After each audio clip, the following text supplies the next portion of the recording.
Okay. Yeah, very good. Awesome. Yep. Mm-hmm.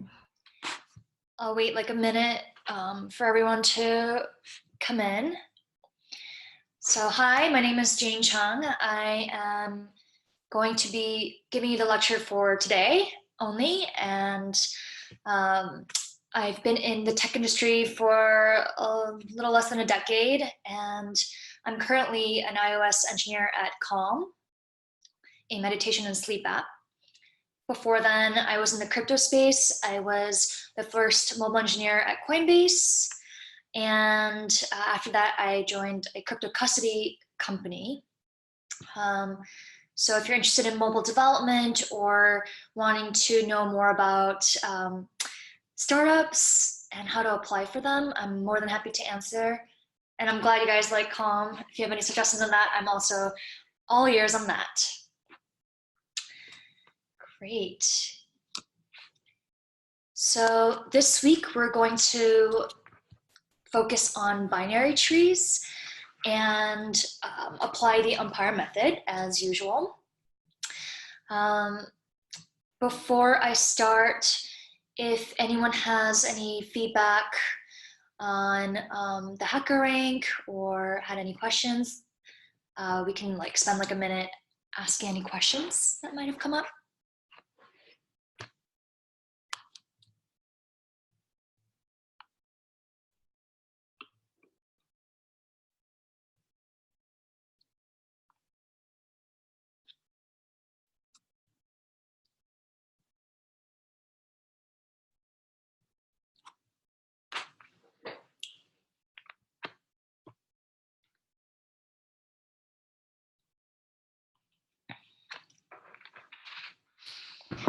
Yeah, great question. I can dive into a little bit more at the end of the lecture on startups versus big company.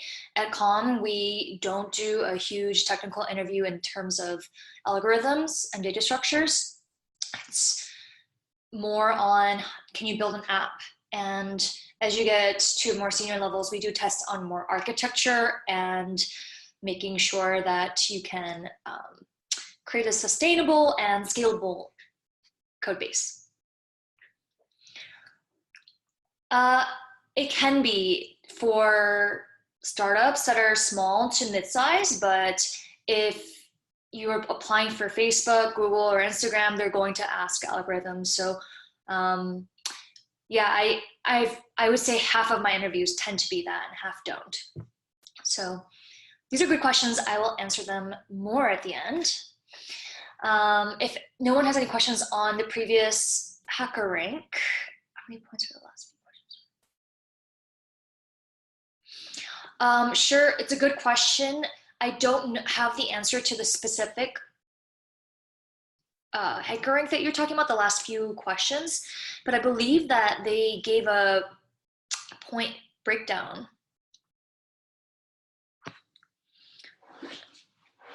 Okay, so I'm going to write these down and try to get back to you on them. So, okay, great. So you think there was like a typo? All right. Good feedback, and I'll get back to you. And I'm glad you practice meditation. I too do that. Let's see. I'm going to start sharing my screen.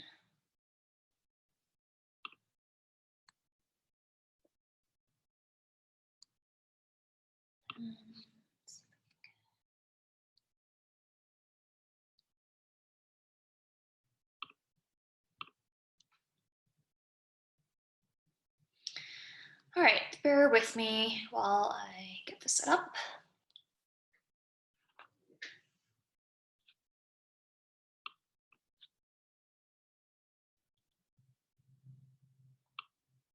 I see your questions. I'll leave the ones that are not related to this class to the end. I'm more than happy to answer them.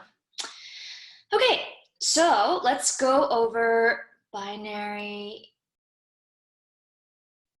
trees. And I'll get back to the HackerRank as well. All right. So the goal of today's lecture is to review the binary trees and the things that we'll go over, whether it be in this lecture or through the guides that we've posted on the information, are what are binary search trees, traversing, how do they work, and what are the different types and when to use them, and modifying trees. So this is insertion, removal, and changing the values of the nodes. So we'll look at all of these and go over the umpire method. And this week is today is most focused on the pseudocode part. All right, a little refresher. So binary search trees, as we all know, are special binary trees in which each node has a value that is greater than or equal to all the nodes to the left. So 3 is less than 7, and the nodes to the right are all greater than it. And so these two are both examples of BST. And the time complexity for BST is dependent on whether the tree is balanced or not. So in a balanced situation, the best case scenario would be O of log of n.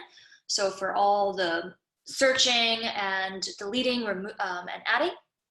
And for unbalanced or not balanced trees, it would be the worst case scenario. As a refresher, can someone tell me the definition of a balanced binary tree?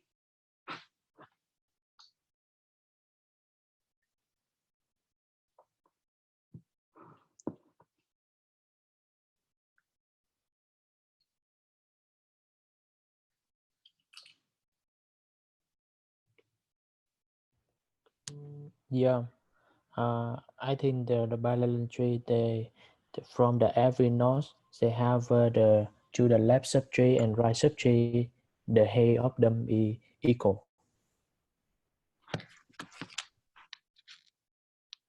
Okay, I think we are, yeah, I think all of that is pretty clear, or pretty close, I mean. So the definition of a balanced tree is the difference between the height of the left subtree and the right subtree of any root needs to be less than or equal to 1. And so like each of the level needs to also match that. So like if you had multiple levels, each node's left subtree and the right subtree height needs to be no greater than 1 difference. Does that make sense? Great. All right, so because of this time complexity, which is dependent on the balance and non-balanced, the pros and cons are based on that. So if it's balanced, it's great to find and search items in there. It's easy to add, easy to delete, but the difficulty is the maintenance. So you have to keep it balanced, and creating a balanced tree does take more work. So those are the things to note when you're choosing or matching the binary search tree as one of your data structures. So let's look a little deeper into I think deleting a node, or adding a node, I mean. All right, so here is a binary search tree. If we wanted to add 4 to this tree, where can it go?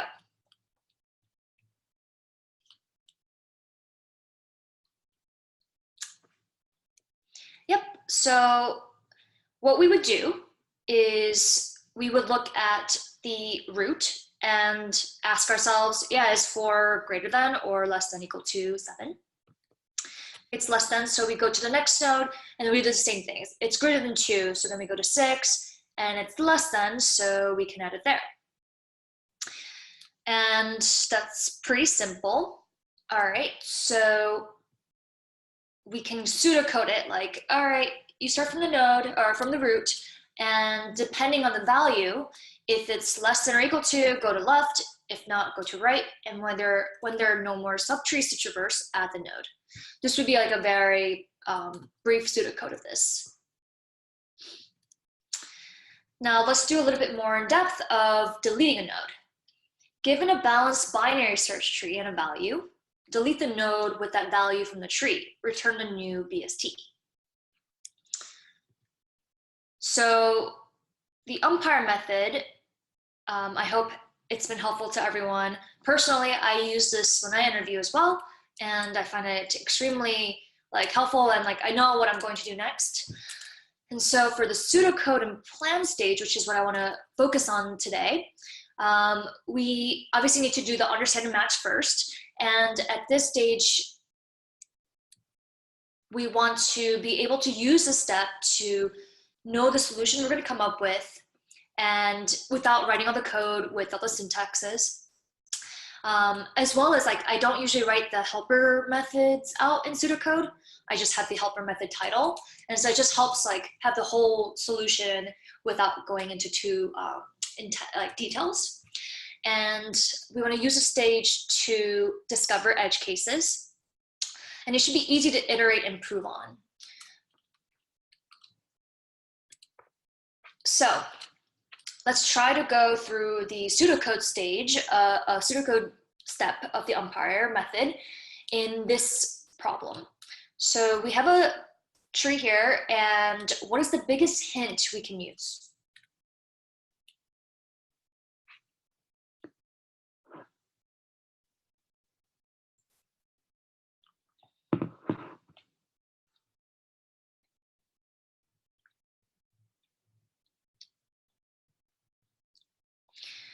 Yeah, so the biggest hint is that it's a balanced BST. And that means that we know for a fact it will either have 0 node, 0 children, 1 children, or 2 children. And so this kind of gives us a really clear, condition of the different paths that we need to take for when we want to delete. All right, so let's look at all the cases together. For a no child, it would be the node 12. It's very simple. We'll just make it null, and that's it. The one child, an example would be the node 10. And we would replace with the child. For 2 children, example, here are the 2 options that we have to delete a 7. So we could either make 6 the new root or 10 the new root. Anyone know which way is the best?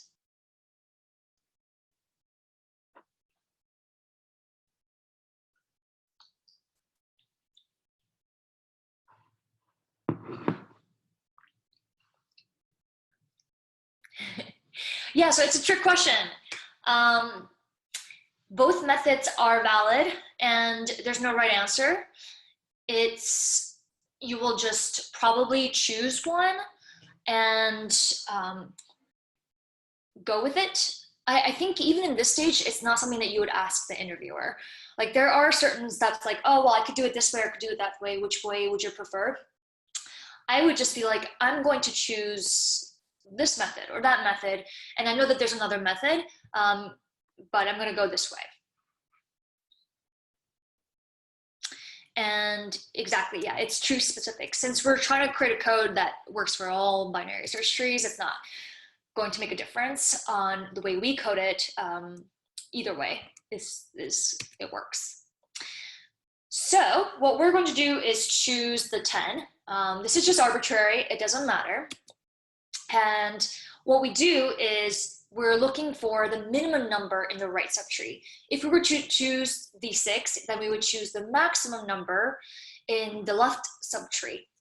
So we're looking at, let's find the max, or find the minimum in the right subtree, so 10. you want to replace the node that you are deleting with that minimum, and then and then remove the duplicate node. Which is better for the specific tree? I mean, it would be the 10 because there is less items on the right side. And so, but that's like splitting hairs. If 10 had 2 children, yeah, it would be the same. The only thing would be that the minimum number on the right subtree tends to be the one that's closest to it, so it'd be easier to replace. And so in implementing that, that might be easier.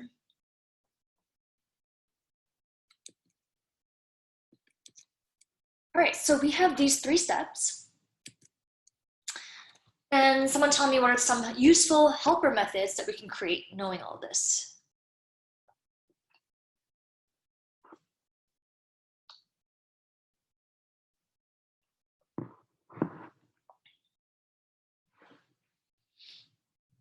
Yeah, if 10 had 2 children, the min would be definitely the left tree of that for sure. So I guess in this specific tree, it would be 10. If they had 2, then it would be probably equal.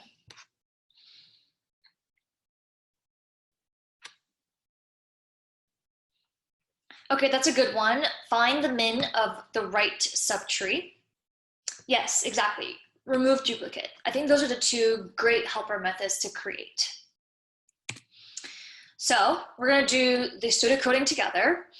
And the one part that gets closest to code for me when I write pseudocode is the method stub. So that's why this is in Java, but this is kind of what I would write for sure. So we have this case where the node that you are at right now, that you're traversing, is not the value to delete, then you would recursively call the delete node on the right, left, and right subtree. Or else we're at the node that we want to delete. And so this is where it gets interesting. And what we would do is the 3 cases that we talked about. So if it has no children, then we set the node to null. If it has 1 children, we replace it. If not, we would have this helper method find us the minimum value, and we would replace the root, and we want to remove the duplicate with the helper method. Any questions on this pseudocode?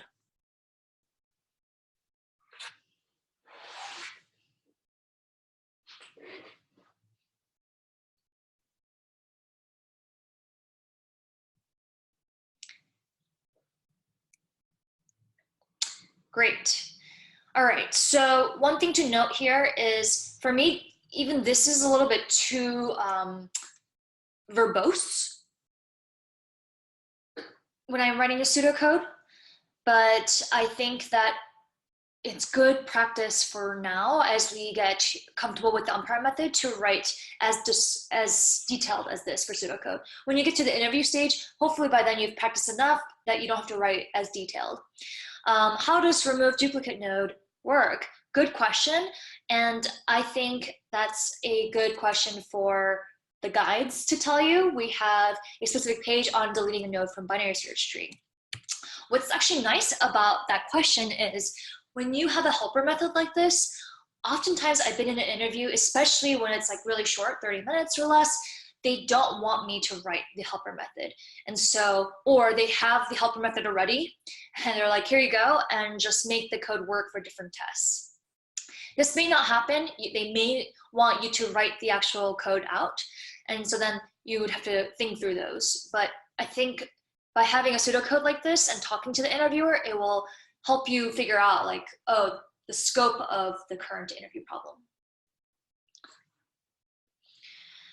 Yeah, I mean, sometimes interviewers are more curious about how you're thinking and how you are refactoring and want to do this. In this case, if they're really asking a binary search tree of deletion, I would think they would make you write it down. So this is a pretty critical part of deleting. So make sure to look at the guide. If I were you, I would do this problem on my own first, and feel free to write the pseudocode of these two helper methods, and then go to the guide and look through it. Okay, so we are at the group exercise stage, and for pseudocode practice, what we want to do is, first and foremost, like every week, we want to introduce ourselves to each other. And since we're pseudocoding, I think Google Docs would be the best way to do this. If you have found a different method or a different way of communicating, feel free to do so. Reminder to have the doc kind of shared and monitor so that any TA or me can help with answering any questions with the right context. So we have several problems, I think around 6 in the ICE, or the in-class exercise session tab. And in each problem, we want to spend around 15 to 20 minutes, because to do the pseudocode, you need to do the understand and match step. And if your interview is like 30 minutes to 45 minutes, we want to spend around 15 to 20 minutes on the first 3 steps. And so we want to practice that. This doesn't mean that you should try to like just fly through this and write something. So be efficient and try to say anything 20 minutes in practice, but don't skip some steps because you want to meet that time. We have a lot of problems. We have about around 50 minutes to do these problems, which means you won't be able to get to all the problems. That is totally okay. It's actually what we are intending, so that if there's a group that goes really fast, they don't run out of problems, but we're aiming for most of the groups to not run out of problems. If there are problems that you haven't run into today as a group, go home and I would do these steps by yourself and get more practice. Okay, so as I mentioned, we want to go through the understand, in which you give examples and come up with the input and output. Reminder to come up with variety of input output. So like a short input, a long input, an invalid input, a valid input, and give the outputs. Go through the match step. So any patterns that you've seen, and clearly we're doing a binary tree week, and so that might be like an easy step for us. But what would be good practice is like, okay, if we were solving this in multiple ways, what are the different types of data structure we can use to solve this? And for the planet pseudocode, which is the step that we're trying to practice the most, and so I would try to spend more time doing this step, is to use one of the examples in the understand step and walk through the high-level implementation. The goal is to write the pseudocode solution and trace through it with one of the examples, and finish by going through the space and time complexity of the solution. These are some reminders to talk out loud as much as possible. Yeah, I think this part is a really important part. There could be a little bit too much talking, but I find that when I'm more talkative, although it might seem very talkative to me, it gets my point across, and the interviewer has led me to a path that like would have saved me so much time, or I was not understanding it at all. So try to practice as much as possible. It may feel awkward, but continue to do that. And don't jump into pseudocoding too quickly.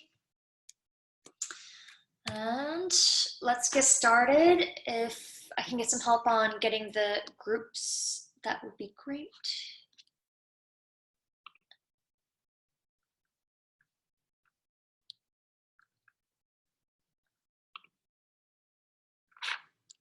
Shall we open the breakout rooms now? Yeah, that would be great. And we'll be back here in 50 minutes. Cool, it's not open.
everyone back? All right. Okay, I was able to go through some of the breakout rooms. Hello? All right. Okay, great. So I was able to go through some of the breakout rooms and heard really good things. Some things that I probably noticed were it's sometimes easier to kind of skip through and go to the pseudocode right away, but it's really important to have the input and the outputs of the understand step so that you have some different edge cases before you get into the code part. Okay, so for binary trees, let's just wrap up before we get to the questions. The pros of using binary trees and binary search trees are that if they're balanced, they're really easy to search, insert, and delete nodes. And to be familiar, as we noticed in a lot of the problems that we solved today, it's important to know the different traversals and know how to do those traversals in iterative and recursive. And so oftentimes one way or the other may be more easy for you, or you might remember the one or the other, but it's just good practice to know both. And kind of the match step was probably more so, oh, which traversal can we utilize to solve this problem? And so if you want a refresher, we have all the guides on the different types of traversals, as well as another guide on iterative way of doing the traversals. So I would definitely look into that and do that on your own as well as practice. And it's totally okay that you didn't get through all the problems. That was intentional. I would try to finish those this week as extra practice problems and before you do the HackerRank, and go through the understand, match, and pseudocode steps. So I wanted to leave some time for both questions on the practice problems that we just did now, as well as any other questions that you had. I know some of you had some questions earlier about startups, and I'm happy to answer those. But first, let's focus on like if there's any questions on the problem that you just did, or umpire method or HackerRank. I'm happy to answer them for the next like couple minutes.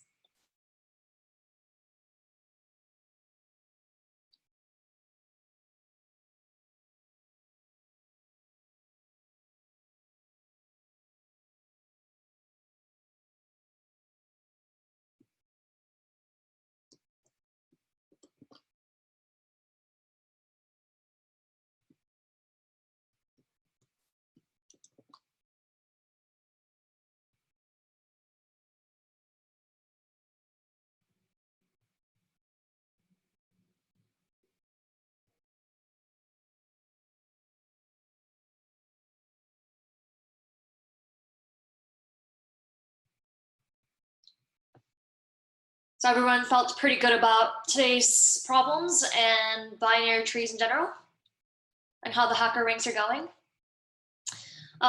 Just to let you know from the earlier problem, I did ask the group of us about the questions that we had earlier about the HackerRank, the test cases, as well as the last questions and how the point system worked. So once I have an answer, I'll post it on Slack. Great. So if you don't have any, okay. I had a question. Yep. So I mean, when we're doing the problems and going through umpire, I don't really know what I'm supposed to do with the match phase when like the question kind of already tells me, you know, like you're doing a binary tree problem. It says binary tree in the. Yeah, good question. So yeah, match steps will be different for the different type of problems. As you mentioned, if there is a problem that says like, oh, here's a tree, which already gives you a data structure, do X to it. The match step is more going to be like, for trees, it would be like, oh, there's like 4 types of traversals. Which one am I going to use? Or does it even use a traversal? If it's not a traversal, then I would probably look at, okay, should I try to do recursive or iterative? And it's really like finding those solutions before you get to the pseudocode. at the time of pseudocode, you want to like take the match and be like, okay, here are like 2 solutions that we're going to come up with. And so I think for the trees, the good example would be like which traversal that you want to do, and knowing that traversals can be both iterative or recursive, and then choose one before you do the pseudocode. Does that make sense? Yeah, thanks. And it's totally okay if match step is really quick. And that's the idea, like, so that when you get to the interview, you are probably spending the most time of the 3 steps on the understand, so that you know like which edge cases and which way not to go. And then like the match should be pretty quick. And I don't even write it down, I just think about it in my head. Okay, do we need to come up with example inputs if there's already given example like leak code? Eric, really good question.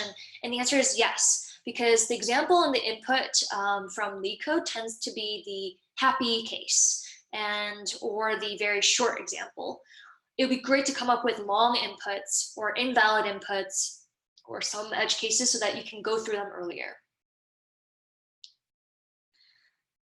And Lucy, yes. So it depends. Like for me personally, now that I've been coding in practice more, iterative approach for me is a lot easier because that's what you do in like a lot of regular coding in like mobile development, for example. But I can totally see, especially for traversals where recursive solutions come up first, or it's harder to come up with the iterative. Oftentimes, the reason why you would need to do an iterative solution is because it tends to be more, the complexity seems to be tends to be better for iterative solutions. So if there's a time or a space constraint, then you probably have to look into the iterative method. And in that case, I would say to practice on the traversals for the iterative, because I think that other problems, it can be easier. Another way to practice is take any recursive function that you see online and convert it to iterative and vice versa, and just practice on doing that, and it'll be a lot easier to see. Reminder, any recursive function should be able to be written iteratively. So iterative function is not better in space complexity. It would be better in time complexity. And so depending on which time or space that you're trying to meet, you need to choose one or the other.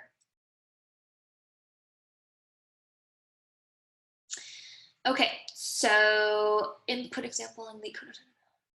Yep, that's exactly right. Yeah, how much time should we spend in general on the understanding match and prototype phase? Around 15 to 20 minutes for a 30 to 40-minute interview. And I think that over time, you want to figure out what your optimal is. It shouldn't really be the time spent, it should be the percentage. So like if the interview is, X minutes, understand match prototype should be around like 40 to 50% of the time that you're spending.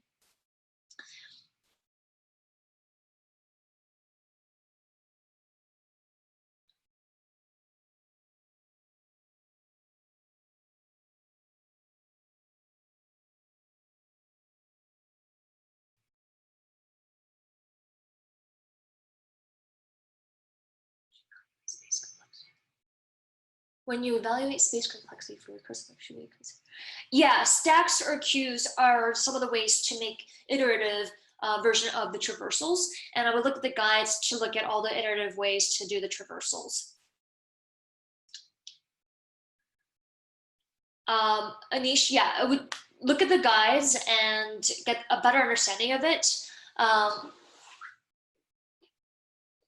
Why is iterative better than, oh yes, so this is another one that I would say look into the guides, because a recursive call does a lot of excessive calling oftentimes, and that's why in time complexity, although it's the same, like you say, Oven, the way it's being computed is inefficient. And so this, I believe, is in the later weeks when we do dynamic programming, but I would look into that a little bit more. Yeah. Oh, the link to the guides. Yes. Let me find it.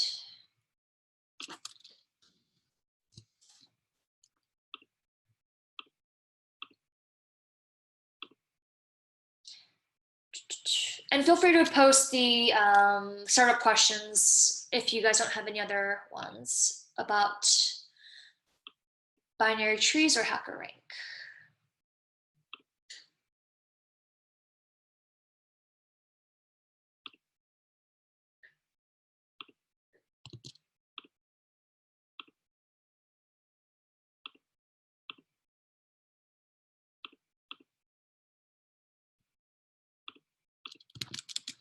There's the guides to the binary tree iterative traversal, but I think in the resources tab of this week, there's also all the guides on the differences.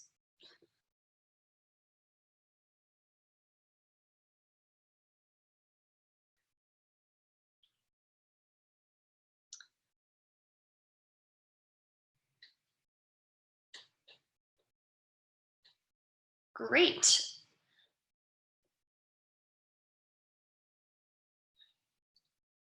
Sure. So I would say that mobile development, when you do interviews, especially in the junior to mid-level, it's sort of unfortunate, but you have to study both data structure, algorithm, and mobile development.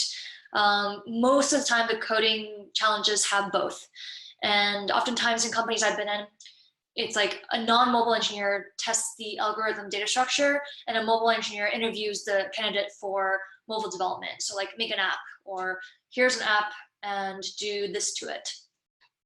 So it's important to know the fundamentals of iOS on top of the data structure and algorithms. And I would recommend using Swift to do the data structure algorithm. And I haven't had really good luck with Playground so far when I was doing interviews. So I would just create another app to do the algorithm. Cold mailing startups I want to work for.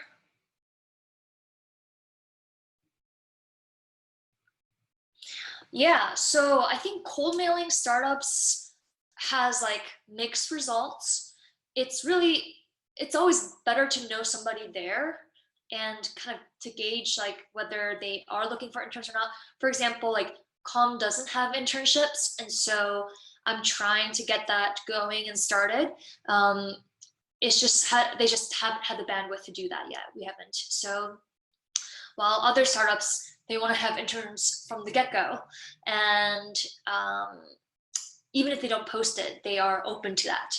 So it doesn't hurt to cold mail. The second part, though, I think it's good to know like who they're backed by and what's their funding round going to look like. It's an internship. Like I don't know if joining a startup that's like pre-Series A is necessarily the best idea. You probably won't get a lot of learning, like mentorship in that stage. So I would look for something a little bit bigger.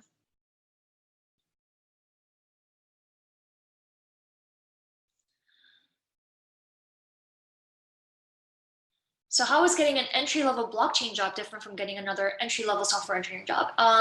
Well, it's quite different depending on what blockchain job you're looking for, because certain blockchain jobs are geared toward just the blockchain. And so you know, if you're coding in Ethereum or in Bitcoin, like it's going to be different languages. And a lot of these blockchains have unique languages that most of the software engineering world outside of that don't use.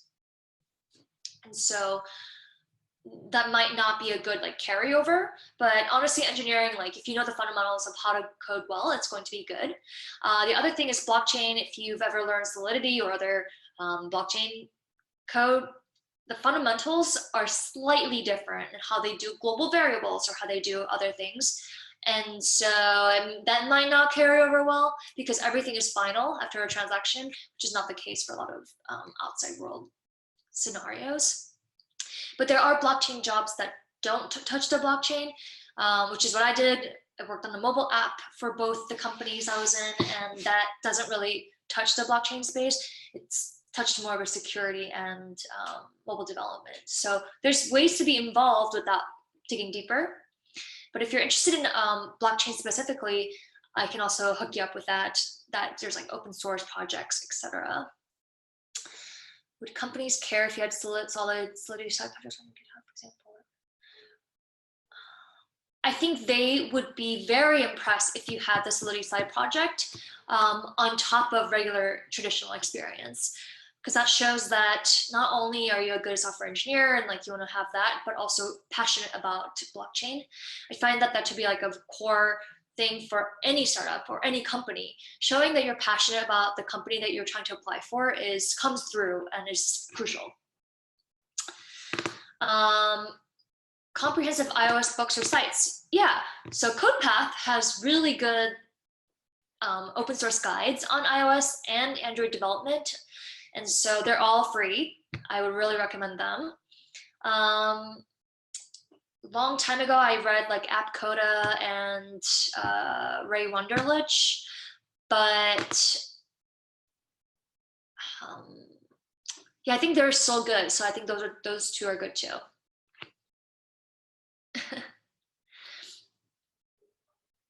What kind of job should I seek out if I want to do low-level programming in C, C++? So actually, blockchain is a good one to do C, C++. There's also a lot of jobs in big companies in which those languages are very useful. And like I can think of Google, for example, they have a lot of developers using that language. I would really suggest that when you're younger and starting out, or it's younger in your career, of your engineering career, it's best to focus on trying to have breadth instead of depth. But if you know that like that's kind of the language that you're like want to focus on, there are plenty of jobs that are doing C, C++. So I think you wouldn't have a hard problem finding that. Something to do with a little bit of hardware, or if it's software, then something that's doing a little bit more back end, and like I'm not actually 100% sure, but yeah, I would look at like big companies like Google, and yeah, so I don't know about startups per se. How did I learn? I hope that was an okay answer. If that was not enough, like let me know how I can elaborate.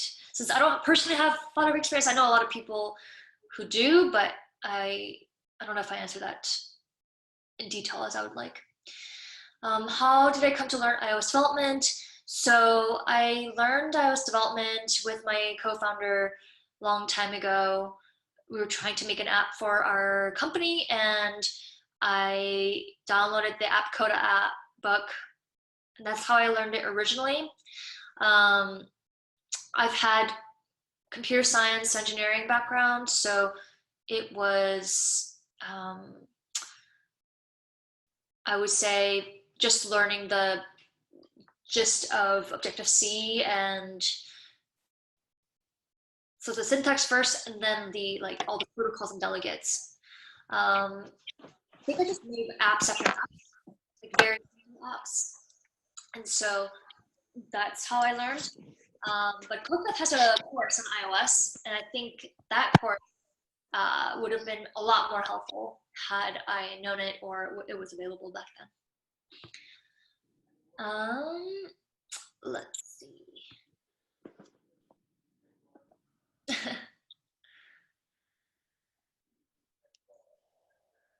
Yeah, so I teach CodePath iOS classes as well as the Android class, and I think that taking the iOS course, if you do the like above and beyond, so like there's like the minimum that you need to do to stay in the class, there's like all these bonuses. I think if you do the bonuses and keep up with it as you interview, most companies will give you a junior position in that role. I don't think that doing just the bare minimum in that course is enough, though. guides, tips to open source development. I also want to know the guides and tips to open source development. It depends. It's just like working in a team. You have to understand their rules and make sure that you follow them before you ask for a pull request. Certain developers get upset if you make a pull request the wrong way. So it's just really following rules. But don't be afraid to do that. I think that's a great way to add. And don't be upset if they come back with feedback. I think that's a great way to learn. What are the expectations for interns at a startup? I think that it's unlike internships at Facebook or Google where it's a lot of process, internships at startups like don't have a lot of guidelines and often don't have processes. And so the manager is going to try really hard to give you that, but it's not going to be like the most formal thing. I think it's like really important to deliver what you've promised and see if there's extra things that you can focus on. Suggestions for side projects. Like for what let's see. I mean, like for me, I do iOS development, so I do some app coding on the side. I'm learning the new iOS 13, things that came out. I think having a side project in itself is just good, something that you're passionate about. And it doesn't have to be related to any of the languages that you are applying for, or even the companies that you're applying for. If it's something that you're passionate about, it will come through. And I think that just shows that you're a high achieving person. Lots of game and graphic development in C++. Yeah, I think so. I think that's still like very low level. Like if you go into Unity or some other like very like PC games or console games. But if you do mobile development, you don't do C++ really. You can, but there's a lot of like libraries that do it for you that you use. What was your Coinbase interview experience like? Was it project-based or algorithmic interview? They had a mix. So I think I did 1 or 2 algo question, and then when I was interviewing, it was a long time ago, and so we had a 3 to 4 day work trial in which you come in and you work for pay, and they give you a project and you have to deliver it by the end of your work trial. And if you deliver well and they like you, then they give you an offer right there. If it doesn't go well, then they don't give you an offer. And so the interview process was a lot longer back then. But now I believe for mobile, they still do the algorithmic part, and then they have a mobile part as well. Game developers get paid the least. That depends. I think if you go to certain gaming companies that are doing really well, it's going to be fine. But it's a very, I would say that's like one area that's very different from traditional software.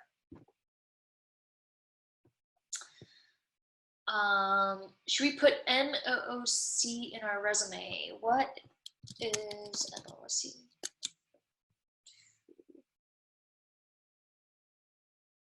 Massive online courses. So it depends. Like for example, CodePath has a lot of connections to Facebook and like Uber and Airbnb. Like a lot of big companies in tech know CodePath name, and so if that name is recognizable, I would. If it's not, I would more focus on side projects.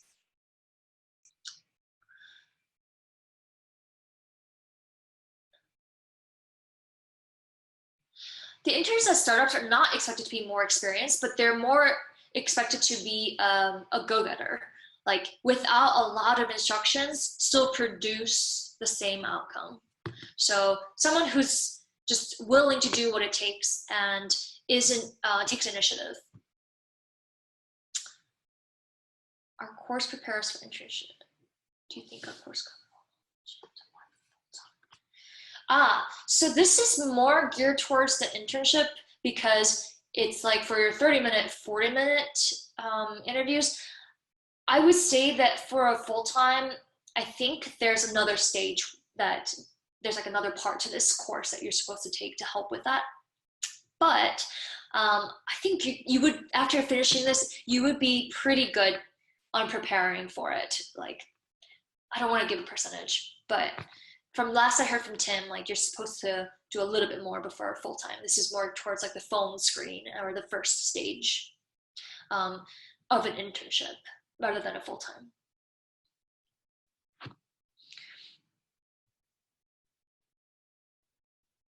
Yeah, so the content will not be different. It would be more, like for example, a lot of the questions that we are studying right now is like, oh, binary tree, like do this to a binary tree. But I think like if you get to a full-time, it would be a very more obscure question that uses a tree or may use something else. You don't know the data structure that you're asked to use.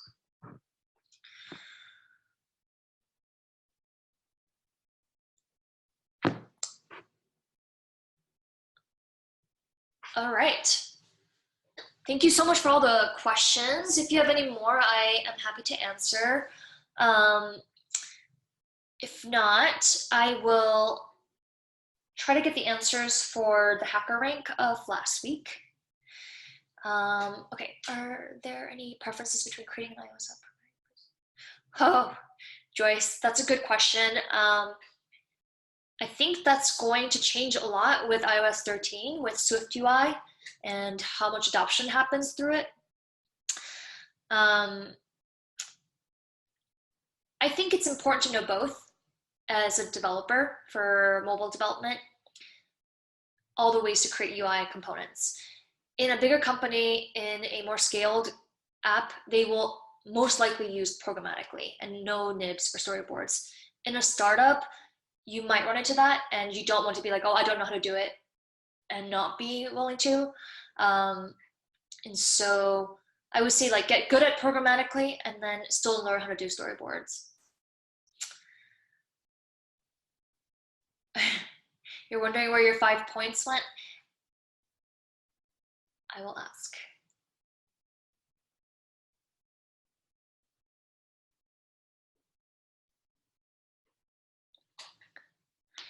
So SWAT, I don't know what you think 5G will change a lot for iOS dev means, in what aspect?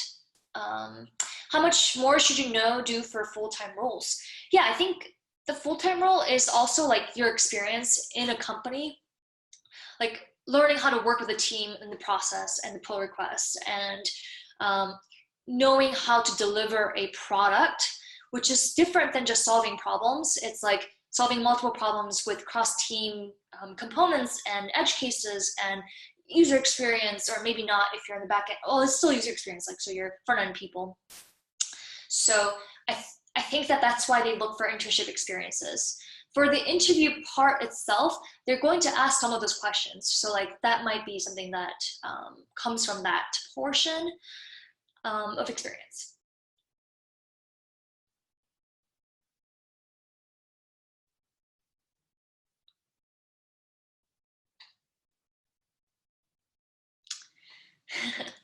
Okay, so if everyone is concerned about the missing points, please do Slack it on the Slack channel, and I'm sure they can answer that for you. But don't sweat over it. Pretty sure you'll be fine without those points on your internships. But yeah, we do recommend like internships for helping with the full-time offer, which can be useful for answering more like the bigger level question, like of how to create a product from end to end. Oh, so sadly, Calm is not hiring any interns right now. I'm working really hard, going to ask more people on how to make that happen, but yeah, very sad.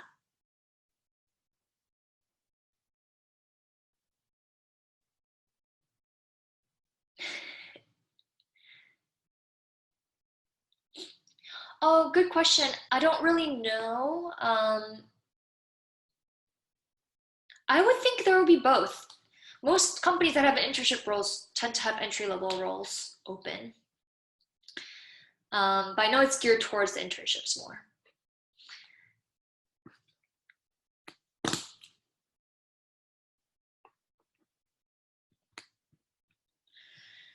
Okay, I will ask that as well. If we're done with questions, feel free to leave. The session is pretty much over now.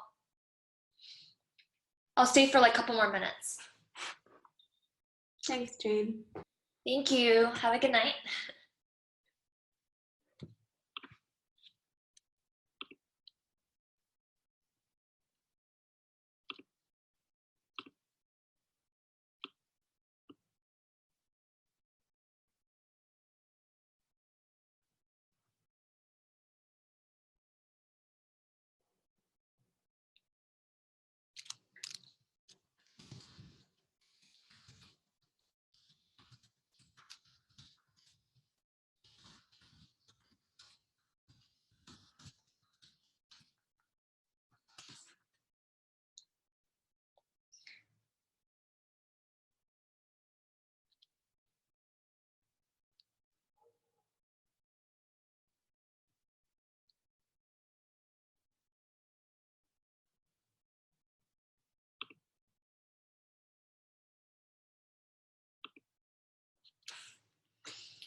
Nicholas, I think that they do, because they're really resource constricted. So like you are not going to interview someone who's not going to be on your team.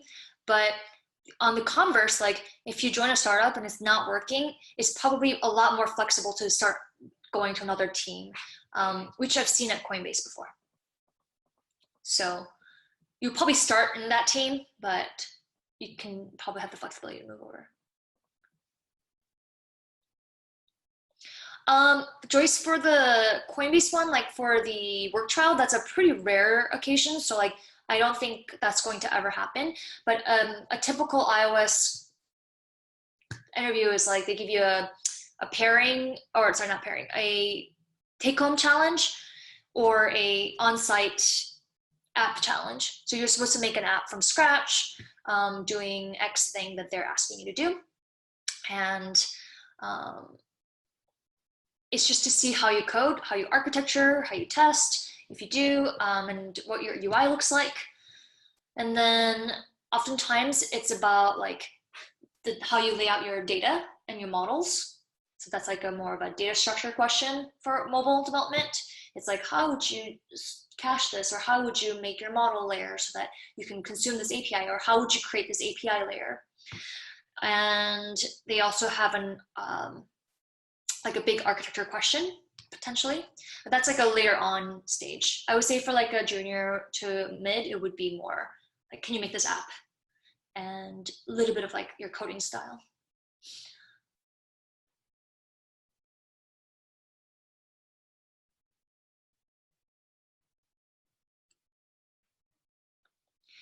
How much more should you know for full-time resume?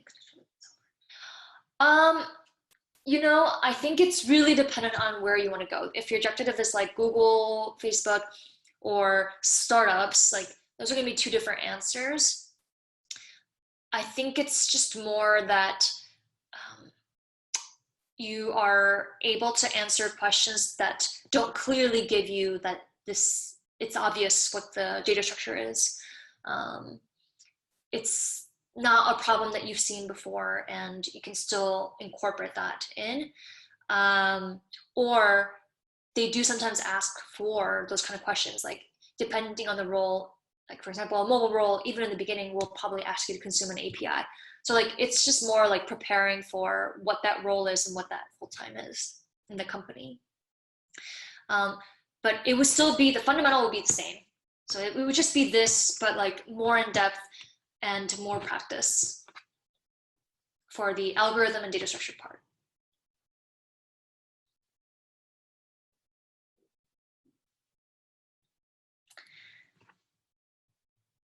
All right, hopefully that answered your question.